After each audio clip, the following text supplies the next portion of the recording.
આજકાલ આપણે સૌ નાની મોટી કોઈ પણ વસ્તુની ખરીદી કરતા હોય, ક્યાંય પણ પેમેન્ટ કરવાનું હોય તો યુપીઆઈનો ઉપયોગ કરીએ છીએ. પણ ઘણીવાર એવું થાય કે તમારી પાસે યુપીઆઈ છે પણ ઘરના અન્ય લોકો પાસે બેંક અકાઉન્ટ નથી, તેઓ યુપીઆઈથી કનેક્ટેડ નથી. ત્યારે આવા સમયે તમારા એકના યુપીઆઈથી જ તમારો આખો પરિવાર લેવડ દેવડ વ્યવહાર નાણાકીય ખર્ચ કરી શકે તો કેટલી મદદ થઈ જાય ને. જી હા, હવે યુપીઆઈ સર્કલ નામની એક ફેસિલિટી મળવાની છે કે જેનાથી તમે તમારા આખાય પરિવારને તેમાં જોડીને એક જ બેંક અકાઉન્ટમાં ખર્ચાનો હિસાબ રાખી શકશો.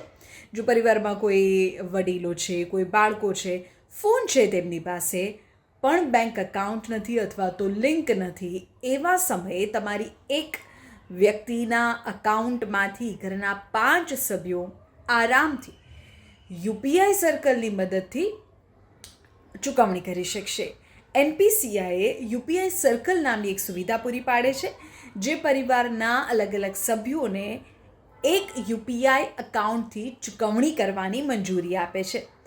આ સુવિધા માટે ખાસ વાત એ છે કે દરેક સભ્યએ અલગ અલગ બેંક ખાતું રાખવાની જરૂરિયાત નથી. ઘરનો એક મેઇન વ્યક્તિ પોતાનું બેંક અકાઉન્ટ અન્ય 5 વ્યક્તિ સાથે લિંક કરી શકે છે. આ 5 વ્યક્તિમાં એવું પણ હોઈ શકે કે તમારા સંતાનો ઘરથી દૂર અભ્યાસ કરે છે તો તમારી પાસે હિસાબ પણ રહે કે તમારા દીકરા કે દીકરીએ કેટલા રૂપિયાનો ખર્ચ કર્યો છે, કારણ કે તમારા જ એકાઉન્ટ સાથે લિંક હોય અને તમારી પરવાનગીથી જ પૈસા જતા હોય. બાળકો, વૃદ્ધો અને પરિવારના એ આશ્રિત સભ્યો કે જેઓની પાસે આ સુવિધા નથી અથવા તો જેમની પાસે એકાઉન્ટ નથી, તે આ યોજનાની મદદથી, આ સિસ્ટમની મદદથી ફાયદો મેળવી શકે છે. હવે યુપીઆઈ સર્કલ કોણ તેનો વપરાશ કરી શકે છે તેને જો સરળ શબ્દોમાં સમજીએ તો એવી કોઈ પણ વ્યક્તિ કે જેમની પાસે ભીમ એપ છે, એવી કોઈ પણ વ્યક્તિ કે જે ગૂગલ પે વાપરે છે, એવી કોઈ પણ વ્યક્તિ કે જે ફોન પે વાપરે છે અથવા તો યુપીઆઈ એપ્લિકેશન સાથે તેનું બેંક અકાઉન્ટ લિંક છે, એવી કોઈ પણ વ્યક્તિ આ યુપીઆઈ સર્કલનો લાભ હવે લઈ શકે છે અને પોતાની જે કાયમી ખર્ચની જે મગજમાં ચિંતા ચાલતી હોય તેને વિરામ આપી શકે છે. હવે આ આખું કેવી રીતે કામ કરે છે, તેને કેવી રીતે સેટ કરવું તેની વિગતો પણ હું તમને આપી દઉં. યુપીઆઈ સર્કલ ને સેટ કરવા માટે સૌથી પહેલાં તો તમારા ફોનની યુપીઆઈ એપ્લિકેશન ખોલી લો. એ તમારી પાસે ભીમ એપ પણ હોઈ શકે, ગૂગલ પે, ફોનપે કોઈ પણ ખોલી લો. પછી તમે ચેક કરી લો કે તમારી એપ્લિકેશન અપડેટેડ છે કે નહીં, કારણ કે જો અપડેટેડ નહીં હોય તો તમને આ ફીચર નહીં દેખાય. એટલે પહેલાં તો એપ્લિકેશનને અપડેટ કરી લો. એ થઈ ગયા પછી તમે હોમ સ્ક્રીન પર ચેક કરો કે UPI circle, family, delegate pay આવો કોઈ વિકલ્પ તમને દેખાય છે.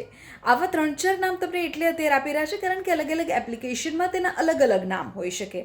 એટલે બની શકે તમે જે એપ્લિકેશન વાપરતા હોય તેમાં યુપીઆઈ સર્કલ નામ હોય, કોઈમાં ફેમિલી હોય, કોઈમાં ડેલિગેટ પે હોય. એટલે આમાંનો કોઈ પણ ઓપ્શન તમને દેખાય તો તેને સિલેક્ટ કરી લો.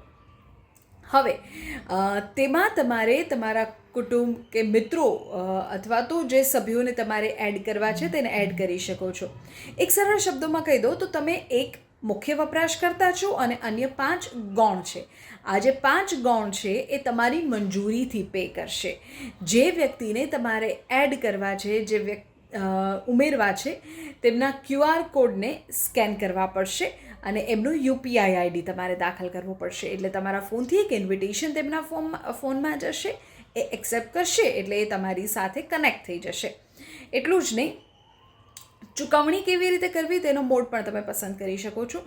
તમે મર્યાદા પણ સેટ કરી શકો છો. 5,000 થી 15,000 સુધીની કોઈ પણ મર્યાદા આપ નક્કી કરી શકો છો. જેવા તમે એડ કરશો તમને 24 કલાક માટે મર્યાદિત રકમની ચૂકવણીની ફેસિલિટી મળશે. એ બાદ તમે તેને વધારી શકો છો.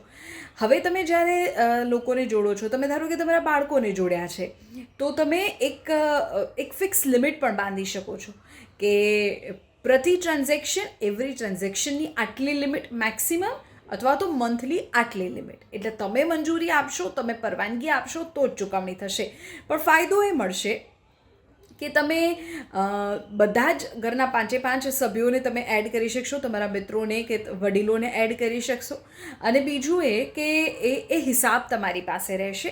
તમે નક્કી કરી શકશો કે ક્યાં કેટલો ખર્ચ થવાનો છે, કોણ કેટલો ખર્ચ કરી શકશે. અને એક જ એકાઉન્ટમાંથી, ઘણીવાર એવું થાય કે ઘરના કોઈ સદસ્યોના નામે બેંક એકાઉન્ટ ધારો કે નથી, તો એવા સમયે પણ તમે યુપીઆઈ સર્કલની મદદથી સર્કલના હેડ બનીને તમારા સર્કલના અન્ય લોકોને પેમેન્ટની પરવાનગી આપી શકશો. તેના માટે તેમણે કોઈ જ બીજી બેંક એકાઉન્ટની કે એવી કોઈ જ વ્યવસ્થા કરવાની જરૂર રહેશે નહીં. માત્ર એક તમારા યુપીઆઈ આઈડીથી, યુપીઆઈ સર્કલની મદદથી એ તમારા સર્કલમાં કનેક્ટ થશે અને એ પણ યુપીઆઈથી ચૂકવણી કરી શકશે.